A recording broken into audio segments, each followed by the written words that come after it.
Let me show you all camera settings that we have available on the Motorola Edge 70. In order to find all these camera settings, we just have to open the camera, tap on this icon that we have in the upper right corner, this one with two rectangles, and there we go, here we have camera settings.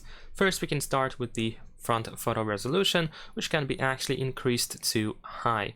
You can also enable and disable camera watermark. In here we have three different watermark styles that we can go for, and below this preview we have some additional settings that you can personalize. We can enable and disable Google Lens. We have AI audio option where we can use the audio zoom for videos. There's also the efficient videos option, so you can save videos using the HEVC format. And besides that, we have the mirror effect for the front camera. We also have three additional capture methods, like the palm capture, so you can show your hand to the front camera in order to capture a photo like that, but your face must be detected apparently. We also have the auto smile capture, so the phone can automatically detect smiles and take the photo when these smiles are detected.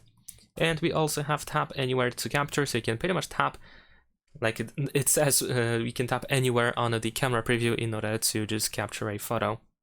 Besides that, we have the shutter sound, so you can easily enable and disable the camera sound. In Capture Assistant, we have the assistive grid and the leveler as well.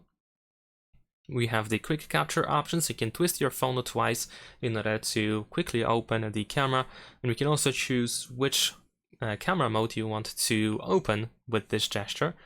We can also find the Keep Last mode, which opens the camera with the last used mode active. And there's also the Save Location option, which of course allows you to save the information where a photo was taken or where a video was recorded.